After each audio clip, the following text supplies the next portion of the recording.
All right. Welcome, everybody. Really looking forwards to today's session. We're going to be looking at one main thing, which is how to sell a lot of properties in a changing market. And for a lot of us, it depends on where you are within Australia or New Zealand.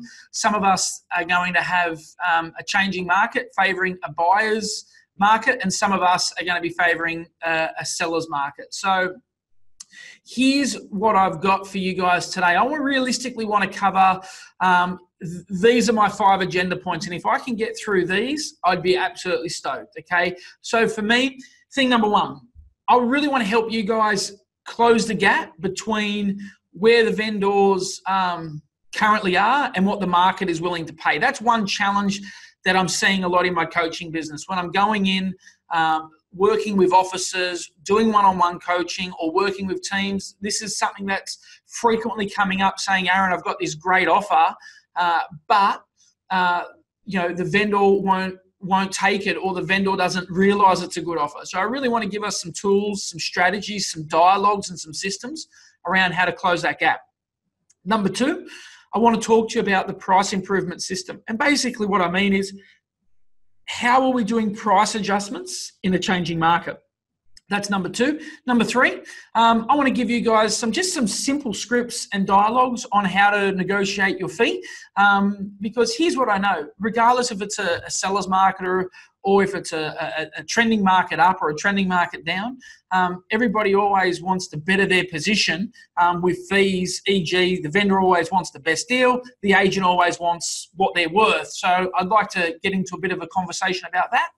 And then I think step 4, which is a real lost art in real estate, in my opinion, especially over the last 5 to 7 years, when we've just seen, especially for the East Coast of Australia, month on month, quarter on quarter, year on year, we've just had solid price increases. So what I want to talk to you about today is the 5-step negotiation process to make sure that we give ourselves the best chance of getting offers accepted. And then I think last but not least is, obviously, if we do all those 4 things right, it's going to help us sell a lot more properties in a changing market. So today's webinar should go for anywhere between 60 to 70 minutes. So I shouldn't run too much over that, because I appreciate you've all got appointments and places to be after this. So I'll do my best to keep it on time for you guys. So, and here's what I've got. Everybody that sticks around to the end, I'm going to do 2 things for you. So if you stick around to the end, I'm going to give you the link to the slideshow today. So I'm going to put it in the chat on Zoom here. I'll put in on the chat the link so you can download the PDF and work through it. And I'll also give you my business plan, my real estate business plan as a PDF. Here's the great thing, regardless if you're in New Zealand, right now, you're about to just finish your financial year. No better time to do a business plan. If you're obviously in Australia, obviously our financial year is coming up shortly. So again, no better time to start planning your next financial year for your group certificate. So for all of those who stick around to the end, I'll make sure that you guys get access to my PDF business plan and the workbook from today. So, but again, I'm not emailing it. Let's just be really clear. I'm not emailing it. I'm just going to put it in the link in the chat box on Zoom. Okay, so let's get into it. So as we start, one of the things I love in real estate is all around marketing, right? So before we get in and tackle those big heavy questions, one thing I would like to look at is how we're going to market for Easter. I think Easter this year is 21st of April. If my memory is right, if I'm wrong, please tell me in the chat. Happy to be corrected. But I think Easter is the 21st of April this year. So my first question to everybody is, what marketing do we have planned? How are we going to engage? How are we going to engage our farm area? How are we going to engage our social media audience? How are we going to engage our database? What is your strategy for doing those things? I'm just going to share with you 3 really quick things. We're going to spend 5 minutes on it. You don't have to copy these, but you can certainly model them. And what I mean by that, you don't have to take the exact concepts, but you can certainly, tweak it to suit yourself. So the very first thing that I'd be looking at for everybody, as far as every agent listening to this right now, the first thing I would suggest everybody do is engage your database with a possible text, a possible email, or even a direct mail letter. But here's what I know. There's times throughout the year where we're going to be short on reasons to contact people. But at Easter time, it's a season, and I get it. There's different religious beliefs out there. And you might say to me, but, a lot of my clients might not celebrate Easter. I get the concept. They might not celebrate the religious part of Easter, but you know what? Everybody eats chocolate. Everybody gets the holiday. So, take advantage of that in the marketing calendar and send out a text message to your database. Maybe even send them create a video, like a face to camera video, and say, hey, I just want to wish you and your family a safe and enjoyable Easter break. Enjoy the holiday.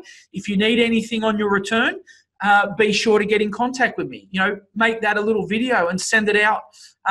Put the video on YouTube and go and send the link on an email and go and send it to your client base. But all I'm asking you to do is engage the database. Easter is the best time, or one of the best times of year to sort of take advantage. So that's thing number one that I would suggest that you do. Or alternatively, you can just do what I do. Just send an Easter SMS. SMSs are great. 98% get read. I think 90% get read within about the first 2 or 3 minutes. So for me, it'll be an SMS. Next is colouring in competition. And you go, well, who would you do this to? With the colouring in comp, you've got a few different ways that you can run this. Again, this isn't War and Peace. This certainly isn't revolutionary. But, for the Easter colouring in comp, pretty simple, right? Matter of, you can copy my template if you like, letterbox dropping it to your farm area, sticking it on social media, or emailing it out to your database, or a combination of all three. Get your farm area to drop it off. And you might say to me, well, why do you do a colouring in comp? It's pretty simple. For your farm area, all you're doing is building a list, if you will. You're getting people to give you their details. So in the farm area, you're getting people's details. In the database, you're building goodwill. And on social media, you're building engagement. So there's 3 ways that the Easter colouring in comp helps. Social media, engagement. Farm area builds an audience. And for your database, it builds goodwill. So again, colouring in comps for real estate are always tried, proven, and tested ideas. And then the last idea, which is realistically purely for social media, it's a simple one, just a guessing competition. How many eggs are in the jar? And again, I'll give you, if you hang around, you can have the PDF, so you've got all the exact words to use on the slide, or even if you want to take a photo, if you've got to duck out early, but take a photo of the screen so you've got the words to write on your social media post. But again, pretty simple concept. Fill an egg or fill a jar with some eggs and just chuck it on Facebook saying, guess how many eggs are in the jar. Nice and simple. So other than that, guys, that is it for marketing, okay? I just really wanted to share the blatantly obvious with you. If you're sitting there saying, who should I contact? Who should I prospect? What should I be sending? You've got real low-hanging fruit here right now. So SMS or email, Facebook colouring in, farm area colouring in comp, or Facebook or social media, eggs in the jar sort of thing, okay? So let's now get into why we're actually here, and that is all around getting offers accepted in a changing market. That's about getting higher fees. That's about negotiating with buyers. So let's just tackle those certain things. So the very first thing that I want to be able to do is help you close the gap between what the vendor's expectation is and what the market price actually is. So here's what I know. In a rising market, we have very little resistance from vendors, because a vendor has what I call, there's always 2 things. You've got vendors' expectations, and then you've got market reality. And in a rising market, vendor expectations might be here, market reality is here, but tomorrow market reality rises to meet vendors' expectation and they make a deal. Here's the challenge in a lot of markets right now. Vendors' expectation is here, market reality is here, and tomorrow market reality is there and the day after. So we're moving further away. So one of the very first things I'm going to do for you is give you a really simple script and a really simple dialogue when you're speaking to your vendors. And it's going to be one that's simple to master, and we'll get into some more heavy duty ones shortly.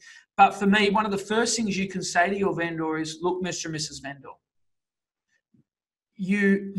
now these are the exact words you've got to use. Look, Mr. and Mrs. Vendor, you trusted me enough to list your home with me. You trusted me enough to give me the keys to your property. You trusted me enough to market your property. Mr. and Mrs. Vendor, you should trust me enough to give you recommendations on what I think we should sell for. Think about this for a second. As agents, we're presenting offers. We're getting offers in the marketplace. We're telling vendors that they're really good offers, and the vendors are saying, no, we want, our expectation is here. The offer you brought me is here. We want more. And as agents, we get frustrated. The vendor ultimately rejects the offer. The buyer goes and buys another property. 3 weeks later, the vendor turns around and says, hey, is that offer still there? As the agent, we say, no, it's gone. 2 weeks after that, the vendor ends up selling it for 10, 15, 20 grand less than what that initial offer was. So let me give you that script again. If we're presenting offers to owners and the owner isn't accepting it and they're saying, no, I want more, you can say, look, Mr. and Mrs. Seller, I get where you're coming from. I understand you want more. You saw John and Betty. They got more for their property 6 months ago. But here's also what I know. The best time to sell was yesterday. The next best time to sell is today. The worst time to sell is tomorrow. Right now, there's a window of opportunity to get your property sold between now and Easter, because what you perceive to be an average sale price today is going to be an outstanding sale price tomorrow. Mr. and Mrs. Seller, you trusted me enough to list your property with me. You even trusted me enough to give me the keys to your home. You trusted me enough to market your property. You should also trust me enough to let you know when I think we're at fair market value. And Mr. and Mrs. Seller, I would strongly recommend, and I'd strongly get you to consider that this is fair market value. So there you have it. There's one dialogue that you can use when you're presenting offers to vendors. I think and now, by the way, can I just see a show of hands? Hands up who could use that. Hands up who can use that dialogue just there. I'd be curious, right? Fantastic, because this is what today's about, giving you guys some fresh dialogues, some fresh approaches to getting those offers accepted when we're right there. There's I know, look, guys, real estate agent, 18 years. There's nothing more frustrating than having that good offer and only to let it go. The next thing I'm gonna share with you is basically a mindset thing, not a dialogue thing. And here's what I know. If you've got a really good offer, awesome, guys. I'm happy that dialogue can help so many of you. And also, I'll say this, because I can't hear you guys. I can only see your names and hands and questions sort of coming in. I appreciate the love or the participation. So there's hands and there's questions going, which is awesome. So let me get into the next thing, and that is around, and I really want to make sure I hit the brief for today's webinar, and that is around getting offers accepted, right? sometimes it's about the things you say, but it's also about how you say it. And I think how you say it is just as important or even more important than what you actually say. So let me explain what I mean. Sometimes as agents, we go and present offers to owners, and we go in as, I don't know, maybe without the authority we should, and we present an offer and we are sort of saying, well, hey, this is the offer we've got. What do you think? And we're taking the what do you think approach. Hey, I've got this offer. What do you think? The vendor says, oh, I'd like more. And we say, okay. Then we go back to the buyer and we say, hey, we've got, the vendor wants more. This is how much they want. What do you think? And then the buyer says, I don't think I could pay that much. And we just become sort of curious between the owner and the agent. But for me, and this is the mindset, right? For me, here's my belief or here's my opinion. As an agent, if we're getting paid 10, 15, 20, 30 grand, whatever the fee is, we're not getting paid that fee to do the open houses or to walk buyers through the properties. To do an open house, to walk a buyer through a property, basically that's like a $20 an hour job. And I know for some of you that are on this call, you've got PAs and they do those things for you. To earn the $10,000, $15,000, $20,000 fee, and when we're talking about closing the gap, realistically, in my opinion, I think we get paid our fee to do 2 or 3 things really well. The first one is to market the property. That's thing number 1. Thing number 2, we get paid to do is actually negotiate the fee. To negotiate the price. So to market the property, to negotiate the price. But ultimately, here's my opinion, guys.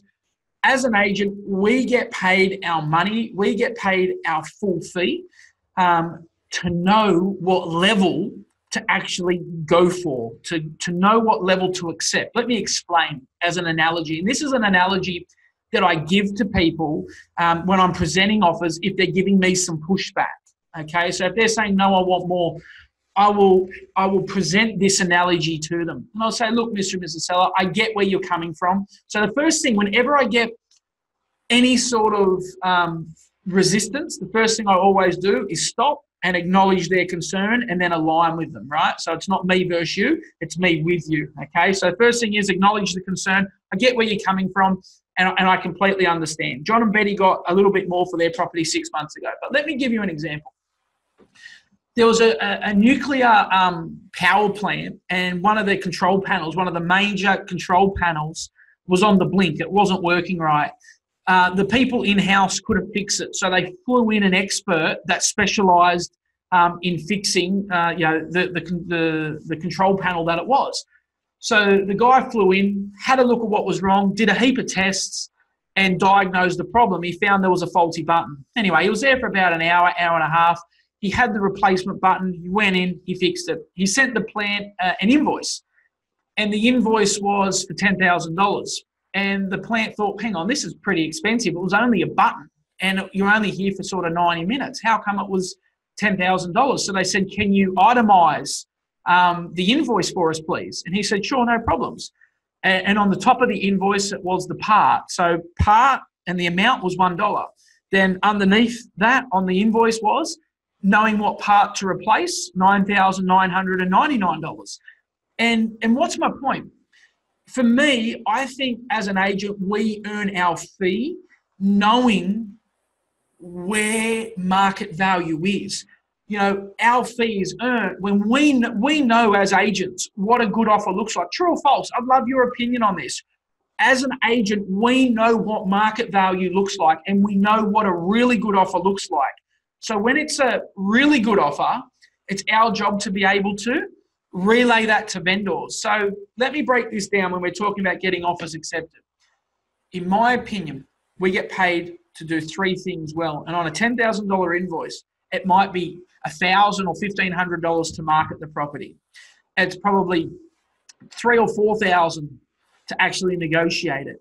But the balance of that $10,000 fee, that $5,000 is knowing where to negotiate it to. So what's my point? When we're presenting offers to vendors, and if it is a good offer, You've got to go in not as what do you think, but with absolute authority, with absolute Mr. and Mrs. Vendor. This is the dialogue. Mr. and Mrs. Vendor, my professional recommendation is you strongly consider this offer. That's not me saying, hey, Mr. and Mrs. Vendor, what do you think? Let me say it again. Mr. and Mrs. Vendor, I would strongly recommend you consider this offer. It is a really powerful dialogue to let them know that not only is it a good offer, but you're going in with some authority around presenting that offer. So that's one thing. How about if a vendor says no? And occasionally you'll still get pushback. It's, what do you do? When a vendor says, Aaron, look, we get what you're saying. We understand you think it's a good offer, but we would like more. Because here's what I also know, guys. With every vendor, there's 4 prices, okay? There's 4 prices with every vendor. Let me share what I mean.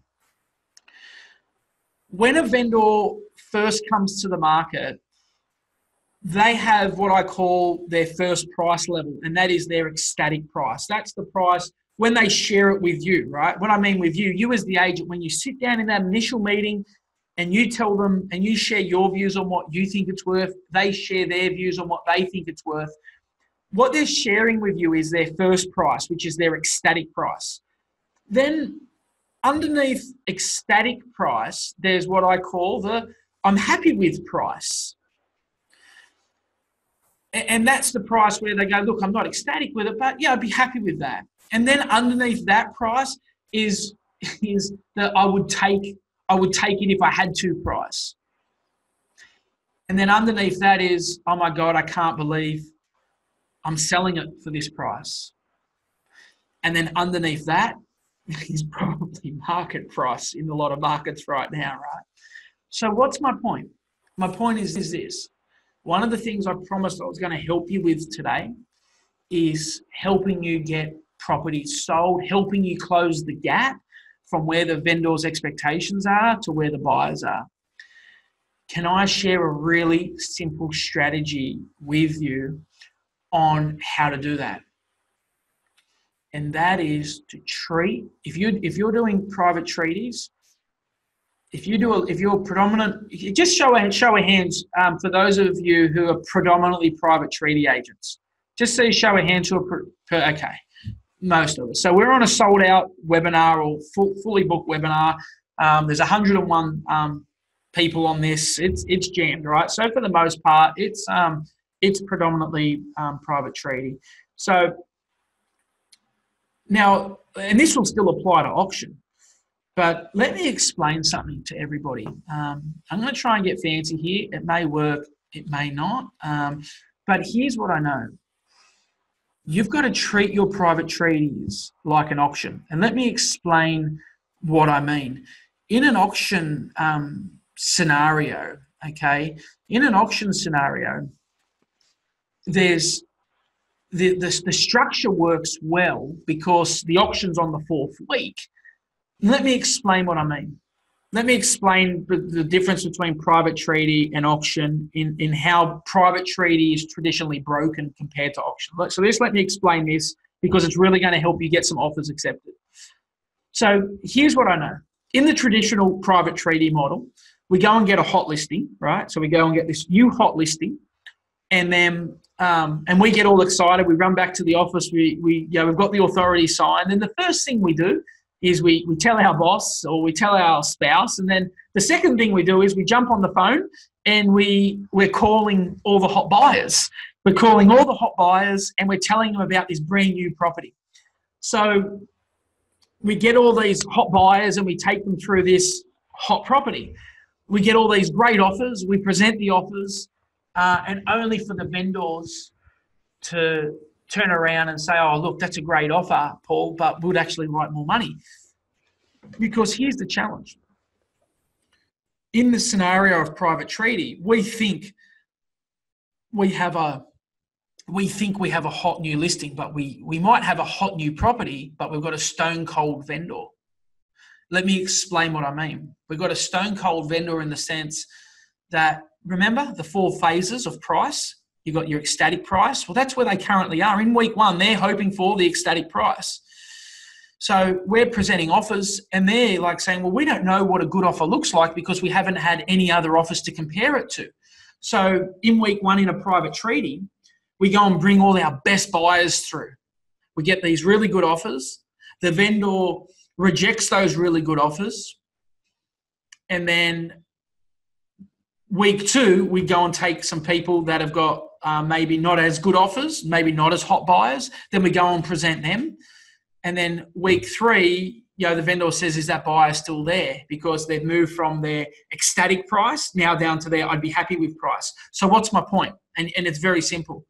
In an auction, we do it completely different. Now, for those of you who do auctions and do them regularly, I'll ask you a question. And that is, if you were to do the auction on week one, so you launch it on Monday, you launch the property on Monday, you do the auction on Saturday, how would that auction campaign go? Tell me in the chats. Type to me. I'd be keen to hear what your views or opinions are. But for the most of us, I think the answer would be pretty average. Would probably be the wording, right?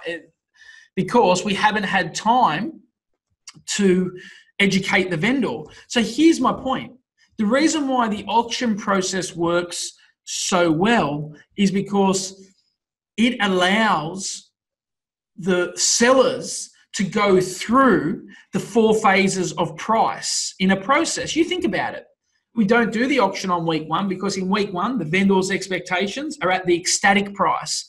Week two, now the vendors have got some feedback from good and bad buyers, not just the hottest buyers. We've got good and bad buyers giving feedback. So the vendor's expectation moves from the ecstatic price to the I'd be happy with this price. Week three, they've heard some more feedback from more buyers. So then now their price expectations move from ecstatic down to happy to, well, we'll take this price. Then on auction day, when we're setting the reserve or the evening before, it's, oh my God, I can't believe I'm setting it for this. So the auction process gives you 4 weeks to move the vendor's expectations from ecstatic to happy to, I would sell it to, I can't believe. That's why the auction process works so well versus private treaty where we're just trying to get everything to happen in the first two weeks. So let me just tell you let me just wrap this up in a real small segment. In private treaty, what we try and do is bring our hottest buyers through in the first week. And then after the first week, we bring buyers who are less qualified. In auction, we bring everybody through at first, not just the hottest buyers, but everybody, and then we do the auction. And so what's my point? You've spent a lot of time explaining one very simple thing.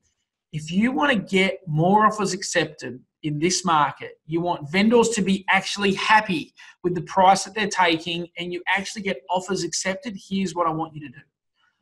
If you're a private treaty agent, I want you to treat all your private treaties like an auction. So what do I mean by that? I mean having a structure in place like an auction has, weekly reports, schedule in bi-weekly meetings. You want to make sure that you're not just taking your hottest buyers through first, but you're taking everybody through in those initial stages. So the vendor doesn't just hear hot offers, they can hear all offers. Let me explain, and I'll see if this will work, guys. So here's what an auction campaign looks like. Can everybody see that red dot? Can everybody see that red dot on the screen that I just drew? Yeah, okay, cool. I just want to make sure that it's not just me being able to see it. Okay, so we can see the red dot, which is awesome. Okay, so here's what I know, right? That's where we start in an auction is there. And then what typically happens with an auction is every day we wake up and we are working towards a goal. And that goal is auction day, right? To get it to sold. But here's the difference in a private treaty scenario. We start on listing day, and that's the day we get it. And then here's the problem with a private treaty. Typically, there is no end date. So we just keep going until it sells. So if we want to sell more properties under private treaty model, treat them like an auction. Let the vendor go through the 4 phases of pricing. But I also did say I was going to share with you a dialogue that if a vendor says no to your offer or no to that offer, what can you say to them? And let me share this dialogue and then we'll move on. So the dialogue that I like to share, or I'd like to share with you and what you say to a vendor is, so you've presented a great offer. You've said, Mr. and Mrs. Vendor, my professional recommendation is I'd strongly recommend you consider this offer. And they say, no. Then I'd say this. I'd say, look, Mr. and Mrs. Vendor, let's just say you're the driver in a car and I was the passenger and I knew my way to Sydney and you've employed me to guide you. If I'm sitting in the passenger seat and you're driving and I ask you to turn right and then you turn right, then I ask you to turn left, then you turn left, you would eventually get to Sydney listening to my directions. In this example, Mr. and Mrs. Seller, I'm asking you to turn left, you've turned right. I've asked you to turn right, then you've turned left.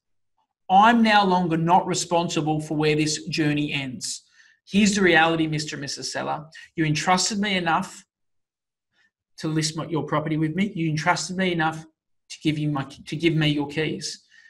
You should trust me enough to take my advice on what a good offer looks like. I'm only telling you this because I think it's in your best interest. And I understand you might say I want more, but also understand it's my job to give you recommendations and advice. So you can say no to me today, that's okay. But also be aware that I'm going to come back tomorrow and I'm going to have a conversation with you again. So what I'm sort of saying to you is, look, you can say no, but also understand that I'm also going to come back and have a conversation with you. So can everybody use that dialogue? Just remember the car analogy. So there was a couple of analogies there, the car analogy, the nuclear power plant analogy. Mr. and Mrs. Vendor, my professional recommendations is, so let me get on now. Let's just get on. I think the next segue is to actually getting offers accepted. Let me go through some dialogue, some strategies, some steps to getting some buyers to increase their offer, and also B, what the dialogue we use when presenting the news to a seller around that as well. I think that's probably key. I don't know how to get rid of these. Clear. Here we go. Maybe clear all drawings. Cool. All right. I didn't know how to get rid of the drawings. So we cool about how to get offers set up for a bit of that time. I sort of ran over, but I thought there was some good dialogues that were worth sharing there. Hands up who got some benefit out of that dialogue. Just see a show of hands. Excellent, guys. Really happy. All right. So awesome. So the next thing I would like to share with you is what I call the 5-step negotiation process with my buyers. Right? So let me just go through it. And I'm just trying to change gears now from talking about the sellers now to the buyers. Here's what I know. Typically, as an agent or in any deal, the deal doesn't fall apart at the end because we're 10 or 15 or 20 grand short. Typically, the deal fell apart because we didn't get the buyer to increase at the start. So let me explain. Towards the end of a negotiation, a buyer turns to us and says, the buyer says to us, Aaron, I don't want to increase anymore. I feel like I've come up too much already. So, the buyer sort of falls short. So what I'm trying to get at here is how do we get the buyer to increase at the beginning? Because here's what I know. Getting the buyer to increase at the beginning will make them feel like they haven't come up as far, right? So let me just go through it with you, I guess. I just got a question. It's a good half an hour too early for the beer. It's only 8:30. Very good. So I'm just catching up on some of these questions. I apologise, guys. There's been heaps of questions that I've sort of missed, but I will come back to them. Okay. So let me go through. Okay, so let me get back on track. Let me share some strategies with you to make sure that we give ourselves the best chance of negotiating. Let me get into it. The very first thing I do whenever I get an offer from anybody, the very first thing we do is we congratulate that buyer. We never thank them. Let me explain what I mean. The offer comes in.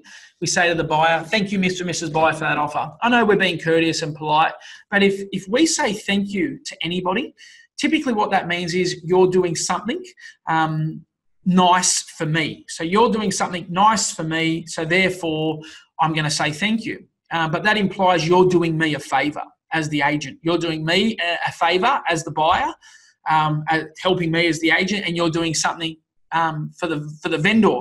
But here's the thing. I don't want them to think they're doing us a favor, because they're not. If anything, we're doing them a favor and we're helping them buy a property. So the very first thing I'm going to do when I'm negotiating with a buyer is the first step is I'm going to congratulate them. So I'm just going to say, hey, Adam, congratulations. That's step one, because when you congratulate somebody, that dialogue reconfirms that they've done something good. You think about this. You think about this for a second. How many times in people's lives does somebody get congratulated? It's typically, when you get engaged, you get married, you buy a house, you have kids, you get a degree. Very few times in life do we get congratulated. So the first thing I'm going to say to people in step one is I make a big deal out of it. I'll say congratulations, because you think about it. From a buyer's point of view, as soon as that offer leaves their mouth, they're thinking, oh crap, have I made the right decision? It's called buyer's remorse, first offer syndrome, whatever you want to call it. But they make an offer and they think to themselves, am I making the right decision? So by me saying congratulations, and I'll say this, Adam, congratulations, you've got a really good eye. I'm glad that you saw the value in this one. There was a few other people circling, but I'm glad you got in first. So that initial part of dialogue just means you've got a great eye. Everybody wants what somebody else wants. They always want to feel like they got a good deal. And you want to say congratulations, because that just reaffirms a good buying decision. Okay, so step one, congratulate them. Step two, the next thing you say is, Adam, that is a great starting offer. So what that automatically implies is you're not going to own it for that price, but that is a good starting offer. Okay, so that's the little plan of seed. Then we can say this, Mr. and Mrs. Buyer, if that offer wasn't to be accepted, what would be your next best offer? So let me just put it all into dialogue. Congratulations, Adam, you've got a really good eye. This is a great property. There was a few other buyers circling, but I'm glad that you got in first. So yeah, congratulations. That is a great starting offer. And then I'm just going to go ahead and do something like this. I'm going to say, Adam, if that offer wasn't to be accepted, what would be your next best offer? Okay, so congratulations. What would be your next best offer? Now, here's what I know. 9 out of 10 buyers are just going to turn straight around and they're just going to look you dead in the eyes. And this is what they're going to say to you. Well, Mr. and Mrs. Agent, or Mr. Agent, Mrs. Agent, Aaron, can you just see what the owner says first and then come back to me? Now, this is the moment of truth. Listen to these words because they're very important. In every negotiation, a sale is being made. Let me explain what I mean. In every negotiation, a sale is being made. Either you are selling them on why you are in charge, or they are selling you on why you're in charge. So let me explain. When I say to you, congratulations, that's a great starting offer. If that offer wasn't to be accepted, what would be your next best offer? And if they turn around to you and say, can you just see what the owner says? And you say, okay, what we've just established is they're in control. And that means they're going to be in control for the rest of the negotiation. Here's the dialogue for step 4 as part of that initial negotiation. I'd say, so congratulations, that's a great starting offer. If that offer wasn't to be accepted, what would be your next best offer? Aaron, can you just see what the vendor says? And I can say, look, I can, and by law, I will. But here's the thing. At that price level that you've put in, It has already been tested and has been rejected and unlikely to be accepted again. That's why I was asking what would be your next best offer, because I'd like to help you buy the property, but at that price level, I think we might still just be a little bit short. And then I'll add to this. I'd say, you know what, Mr. and Mrs. Buyer, the vendor is they're very fair people. And the offer that you've put in isn't too bad, but it's probably not completely fair at this point. If you give me something a little bit more, it might be a little bit more fair. And when I sit with the buyer, or when I sit with the vendors, it might get us off on a better foot. Let me explain what I'm doing there. The words fair in the English vocabulary is very powerful because everybody wants something that's fair. And when I talk about the words fair, is you're getting a concession and so is the vendor. So please, in negotiations, use that word fair, because you know what? Everybody wants what's fair. I don't want to beat you up, and I don't want to be beaten up in a negotiation. Everybody wants some common ground. So please use that dialogue with fair, because I can tell you, especially, and I can only speak for Australia because this is where I grew up, but we have this colloquial saying around fair go. Everybody wants a fair go. So when you bring in that sort of dialogue into a negotiation, especially if the offer is a little bit low, it gets people to say, well, maybe I'm not being fair. Maybe I am being unfair. Maybe I do have to come to the party a little bit. So please use that. So step 1, congratulate them. Step 2, that's a great starting offer. Step 3, if that wasn't to be accepted, what would be your next best offer? Step 4, it's already been tried and tested at that price point. And then step 5, Mr. and Mrs. Buyer, Mr. and Mrs. Seller, everybody wants what's fair, okay? So there's 5 steps. Let me give you a bonus step. Let me give you step 6. And step 6 is only used in tough negotiations with very experienced buyers. Let me explain what I mean. Remember how I said there's a sale being made on who's in charge. So in the area that I've worked for 18 years, I've dealt with a multitude of buyers from, for the first home buyer, the person that's just got enough for a humble home in Sydney's West, all the way through to people that have literally bought 200 properties and own 200 plus properties in the area. So I've sort of deal with all spectrums. So the dialogue that I'm about to share with you isn't a dialogue that you would use with a first home buyer, but it's a dialogue that you would use with somebody who's a professional, someone that's bought and sold, somebody that's an investor, someone that's a little bit more hardcore, okay?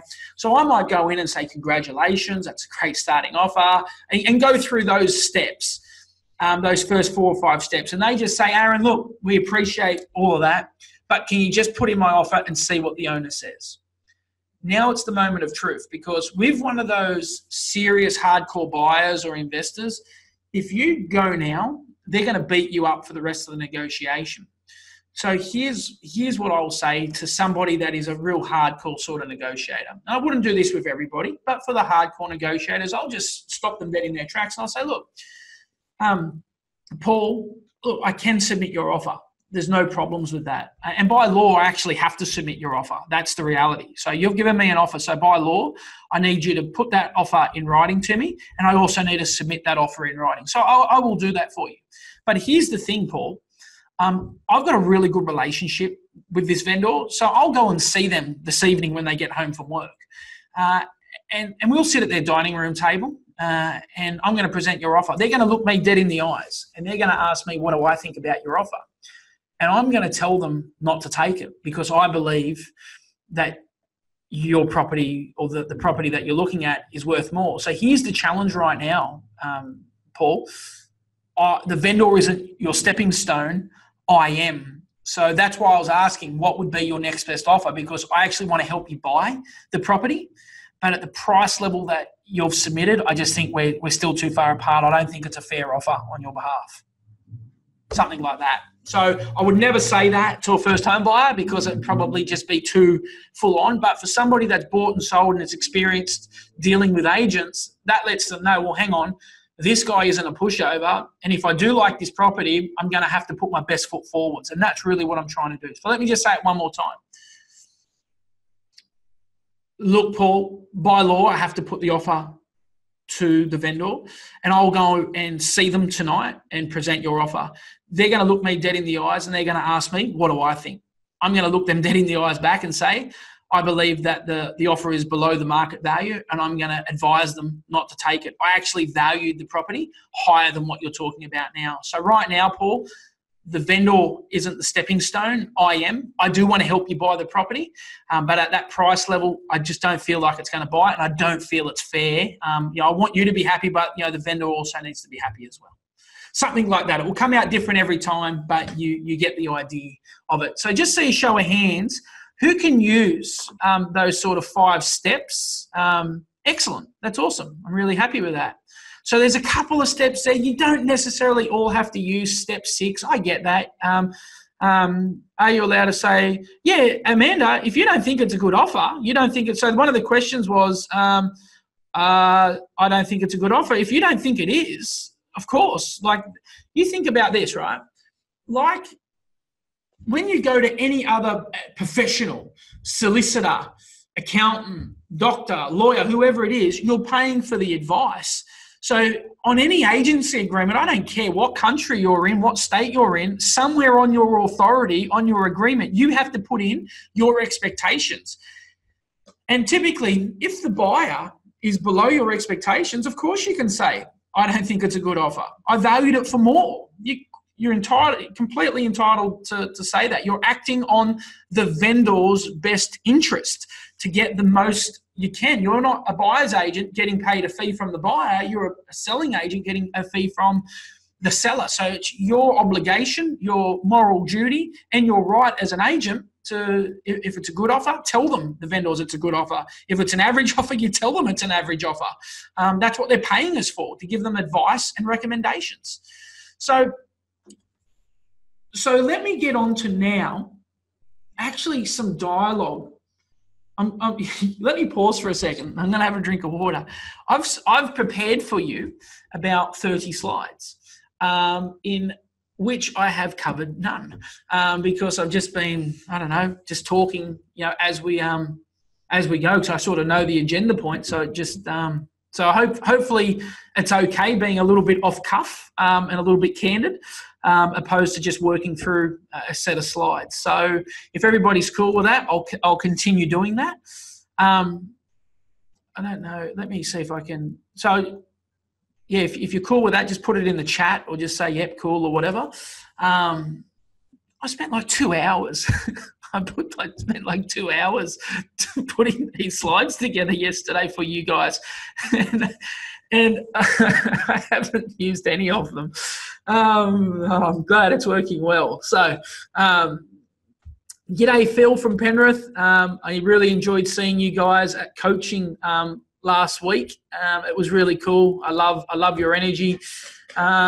So yeah, I'll send the slides, Darren. I will send the slides. I promise everybody that hangs around to the end, I'll give you the link to these useless slides. But there is some dialogue in there for you guys anyway. And I am recording this because it just seems to be a pretty big dialogue session. So, all right. So all jokes aside, let me get into something that's very important. And that is having the ability to get offers accepted.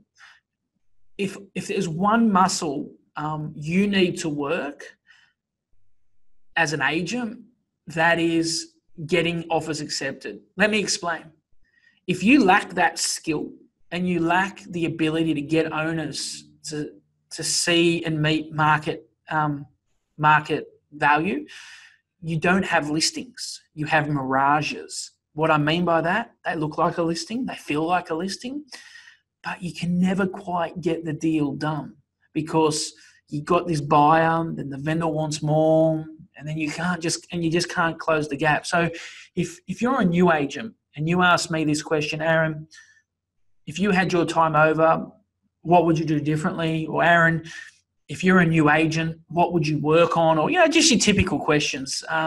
The number one thing I would say to everybody on this call is have the ability to get vendors to accept offers. Not any offers, not crap offers, not low offers. I'm talking about getting vendors to accept good offers.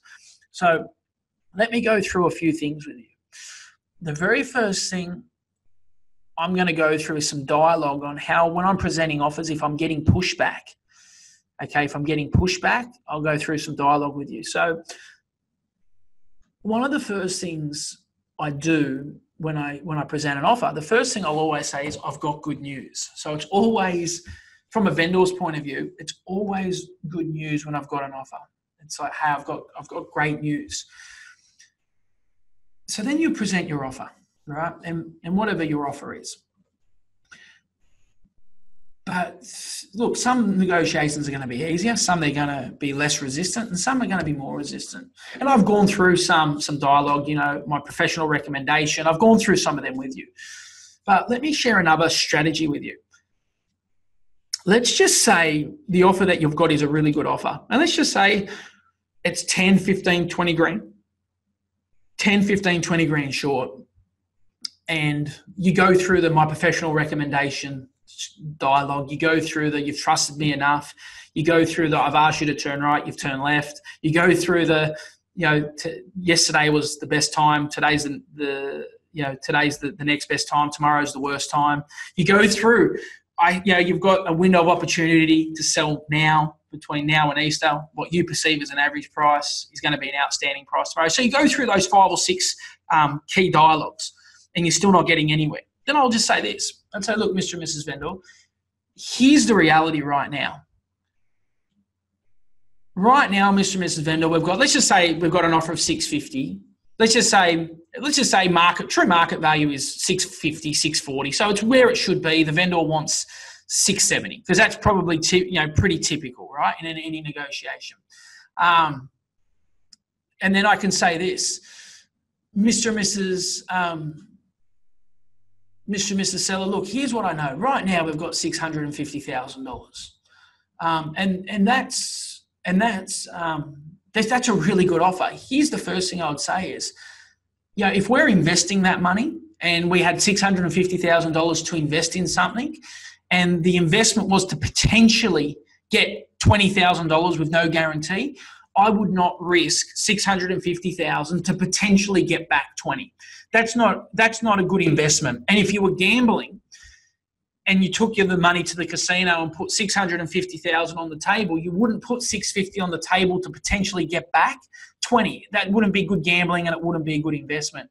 Mr. and Mrs. Seller, right now, we're gambling the $650 to potentially get back an extra 20. To me, that doesn't make sense. So here's what I would propose instead. And this is the key dialogue. Here's what I would propose instead. Let's look at $650 as the baseline. That's the key dialogue. Mr. and Mrs. Seller, let's look at $650 as the baseline. Let's use that as the offer and acceptance. What I promise I'm going to do for you is I'm going to go back and push them for the $670. I'm going to push them for the most I possibly can for you.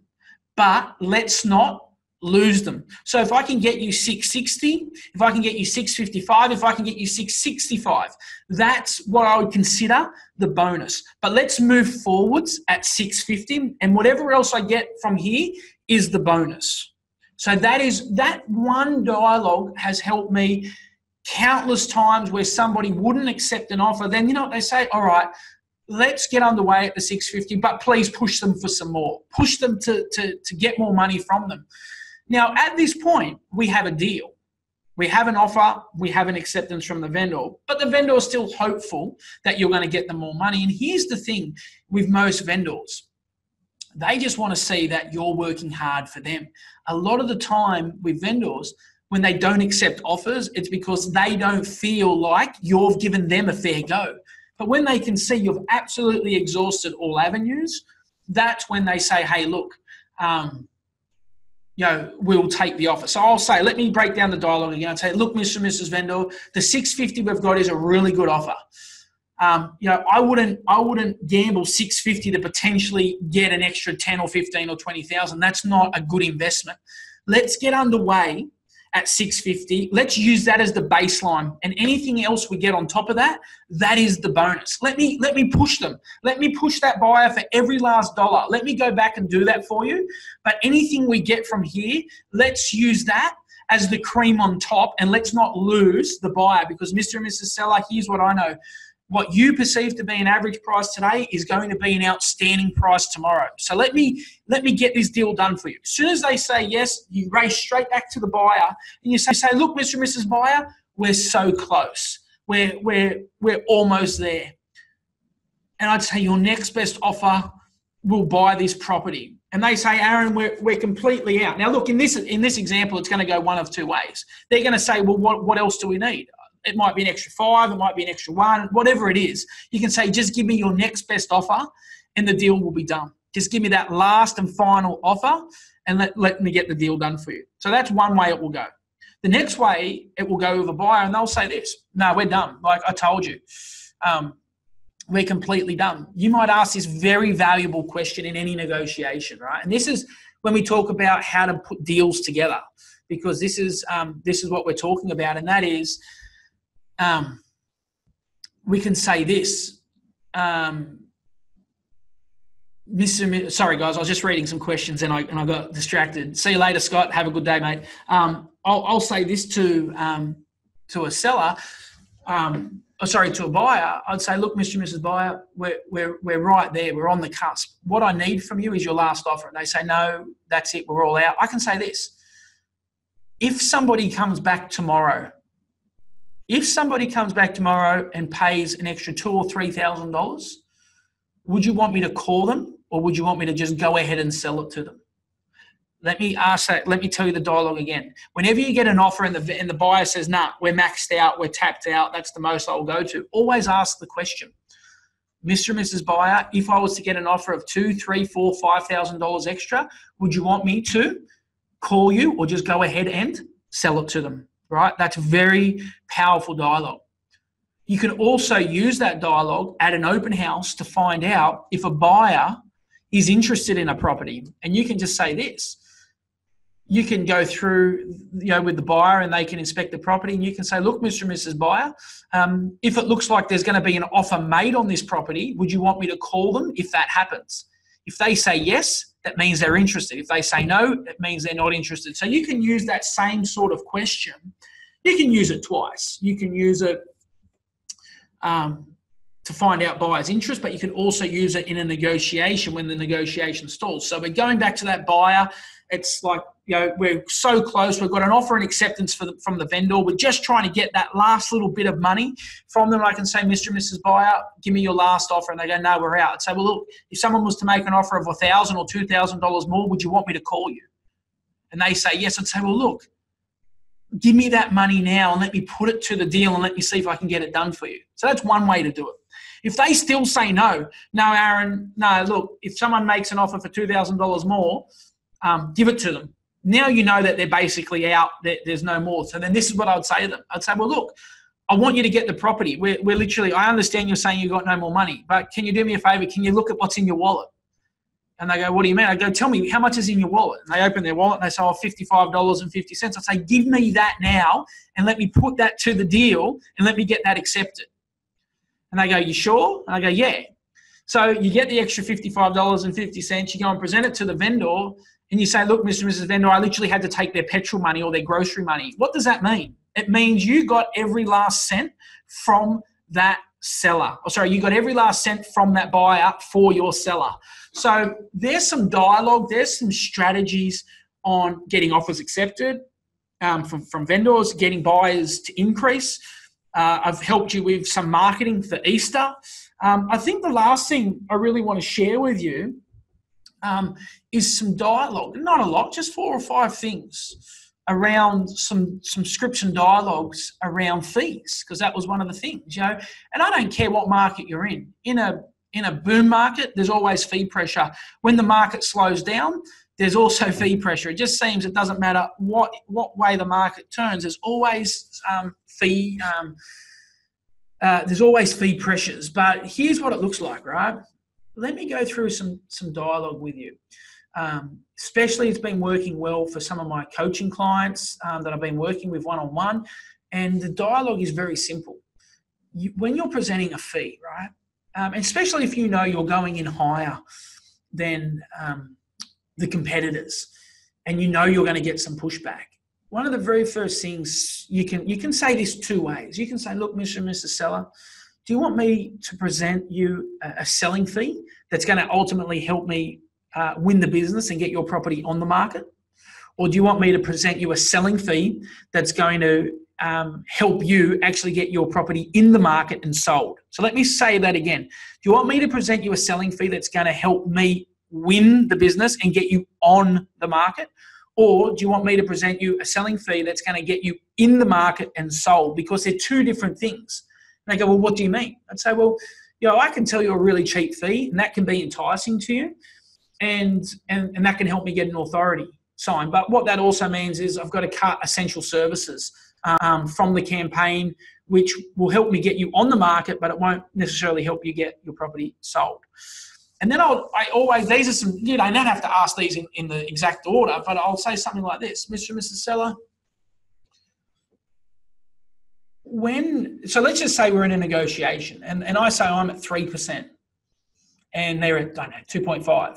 I'm just trying to go with something that's pretty typical. And they go, the other agent would do it at 2.2, would be happy to go with you at 2.5. I can say something like this. I'd say, look, Mr. and Mrs. Seller, can I just ask a question? Is today about winning a negotiation around getting the best deal on fees, or is today about hiring the best agent? Because they are two very different experiences. Here's would be my recommendation. Don't hire any agent until you've decided that they're the best agent. Once you've decided that they're the best agent to represent you, then work out the fee. Best value agent and best serviced agent are two very different things. So I guess my question is this: is today about winning, a great deal? Is it today about getting a great deal, or is today about getting a great agent? Because they are two very different experiences. And they say, oh, but Aaron, look, we really like you, but we also, like the other agent as well. But so can you do it for a little bit better? You can just basically say, look, by all means, I can. But and I just say, look, I understand you like me and you also like the other agent. Is there any reason why you're favouring me? Is there any reason why you're, why you're leaning towards me at this point? And they say, oh, well, because you got better results in the area, or you're more active, or whatever the typical thing they say. And I say, oh, I get that. I get that. So for those extra things, wouldn't you expect to pay a little bit more? That's one way you can say it. Or you can say this, and this is how I prefer for you to say it, and this is how I get my coaching clients to say it. This is how I say it. I'd say, well, for those extra things, you're telling me we do better marketing, we've got more results. I'd say, well, because here's what it looks like right now, Mr. and Mrs. Vendor. It looks like you're trying to hire me because we do all these extra things at the price of the agent you don't want to use. So let me give you that dialogue. Mr. and Mrs. Seller, it looks like you're trying to hire me at the price of the agent you don't want to use. And to me, that doesn't make any sense. It's just like going into the Holden dealership and then going into the Mercedes dealership and you saying you'd like to buy the Mercedes, but you'd like to buy it at the Holden price. It just doesn't work that way. So there's a couple of dialogues that you can use. One of my favorites is, around dialogue. And you're at a loggerheads, right? You're here, they're there, and you can just say, look, Mr. and Mrs. Seller, there's three things most people want in their real estate transaction. They want a great sale price. The next thing they want is they want great service from the agent. And the next thing they want is the best deal on commission. Here's what I know. In any industry, product or service, I've never seen any industry where you've been able to get the best result with the best service for the cheapest price. So I guess my question to you is, for your long-term happiness, which one of those three things are you most likely to give up? Is it the great sale price? Is it the great service? Or is it the cheapest price? Because you can have two out of the three, but you can't have all three.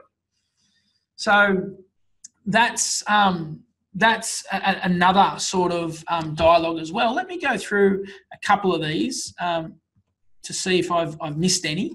And we're based. I'm going to get you guys out of here in about 5 minutes, I think. I should have you guys out in about 5 minutes. By the way, just as we're going right now, has today been of value for everybody? Because we've still got basically a full webinar. I think I'm counting 98 people on the call. We're a little bit over. But one of my favourite ones as well. I'm glad I showed you the screen because I forgot this one. Mr. and Mrs. Seller, like let's just say you're at 3, they're at 2.5, and they're saying, "Oh, can you do a better deal on fees?" You can look them straight in the eyes and just say, "Look, Mr. and Mrs. Seller, you should be hiring an agent for their negotiating skills, not their discounting mentality." Think about how profound that is. Why are we there as agents? Our ability to negotiate. So that's a much nicer way of saying to somebody, if they can't negotiate their own fee, how they're going to negotiate your price. It means the same thing, but said and wrapped much nicer. You should be hiring an agent for their negotiating skills, not their discounting mentality. Okay? So really good one. Sometimes, you can just say, "Look, I appreciate you asking me, but the answer is no."